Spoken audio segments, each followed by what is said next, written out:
तो वो शिव के अभिषेक से प्रकट हुआ। शंकर भगवान के अभिषेक में 5 चीजें मूल चाहिए। पहले नंबर पर दूध चाहिए, दूसरे नंबर पर दही चाहिए, तीसरे नंबर पर घृत चाहिए घी, चौथे नंबर पर शहद चाहिए और 5वें नंबर पर शक्कर चाहिए, मिष्ठान चाहिए। अब ये 5 चीजें अपन चढ़ाते चढ़ाते चढ़ाते चढ़ाते पूरा जीवन हो गया। रोज आप शिव जी को चढ़ाते होगे, सावन महीने में चढ़ा रहे होगे, शंकर जी को शिवरात्रि पे भी चढ़ाते होगे, या कोई भी मूर्ति की, चाहे नारायण हो, लक्ष्मी हो, राम हो, कृष्ण हो, कोई भी देवता हो, उनका जब हम अभिषेक करते हैं तो ये 5 चीजों की जरूरत हर व्यक्ति को पड़ती है। ये पंचामृत की जरूरत है।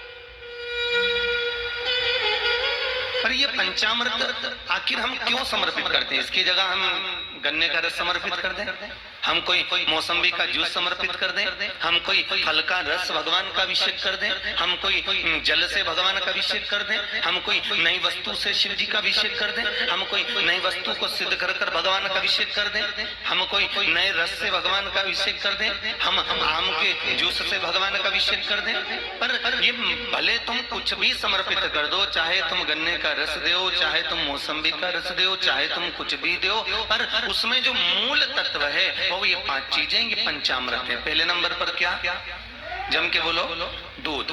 दूसरे नंबर पर दही, तीसरे नंबर पर घी, चौथे नंबर पर शहद, 5वें नंबर पर शक्कर। ये 5 चीजें हमें समर्पित करना है। और क्यों समर्पित करना है और किस लिए समर्पित करना है?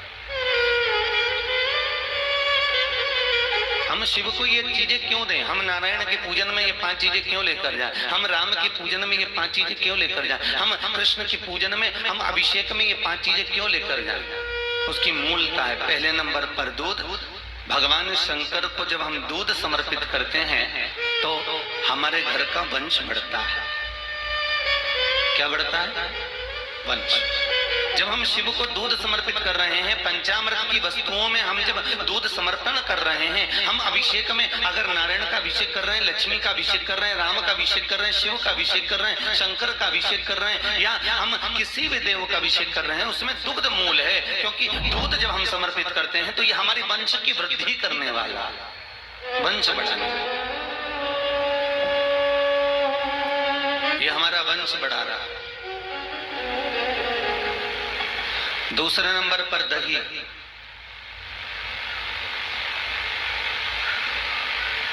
ये दही शिव जी के चरणों में, ध्यान दीजिए, दही बनाना आता है आप लोगों को? अगर ढेर सारा दूध है, बहुत सारा दूध है, तो उसमें थोड़ा सा जामन डालिए और दही बन जाता है। एक भगोना दूध को भी थोड़ा सा जामन जमा देता है। उसी तरह शास्त्र कहता है कि यहाँ दही शिव को इसलिए समर्पित करा जाता है कि अगर भाई भाई में विवाद हो रहा हो, देवरानी जेठानी आपस में झगड़ रही हो, अगर कहीं सास बहू में क्लेश हो रहा हो, किसी का घर टूट रहा हो, किसी का घर अगर खंडित हो रहा हो, कोई परिवार आपस में टूट कर जा रहा हो, कोई भाई भाई आपस में झगड़ कर जा रहे हो, तो शिव का अभिषेक दही से करने से परिवार वापस जुड़ जाता है। इसलिए पंचामृत में दही की मूलता कही गई। पंचामृत में दही मूल हो गए। आप लोगों ने भी न जाने कितनी बार अभिषेक करा होगा, परंतु आप लोगों को भी सोचने में आता होगा कि दूध क्यों चढ़ाएं, दही क्यों चढ़ाएं, घृत क्यों चढ़ाएं, शक्कर क्यों चढ़ाएं, घी क्यों चढ़ाया है? अभिषेक में दही चढ़ा देने से हमारे परिवार टूटने से बढ़ जाता है, बच जाता है। तीसरे नंबर पर है घी। ये आरोग्यता प्रदान करता है। हमारे घर में अगर कोई बीमार है, बहुत ज्यादा रोगीला है, बहुत ज्यादा परेशान है, तो घृत का अभिषेक, अर्थात अभिषेक में घृत का प्रयोग कर देने से रोग से मुक्ति होती है। रोग से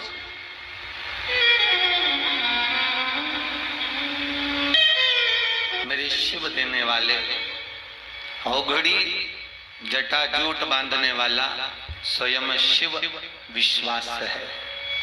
और इस विश्वास को, शिव जी को जब हम दूध समर्पित करें तो वो वंश की वृद्धि करता है, दही समर्पित करते हैं वो घर को जोड़ता है, घी समर्पित करते हैं वो रोग से मुक्ति करता है, शहद जब हम समर्पित करते हैं तो बच्चों की विद्या को प्रबल करता है। घर में अगर कोई विद्या अध्ययन कर रहे हैं, कोई पढ़ रहे हैं, कोई आनंद ग्रहण कर रहे हैं, उनको विद्या की प्रबलता देने वाला वो शहद होता है जो शिव को समर्पित करा जाता है। और 5वें नंबर पर है मिठाई, शक्कर, खांड। आखिर उसको समर्पित करने का भाव केवल इतना रहता है कि हमारा जो व्यापार है, हमारा जो व्यवसाय है, बहुत मिठास से पूर्ण चलता रहे, इसलिए शक्कर समर्पित करी जाती है।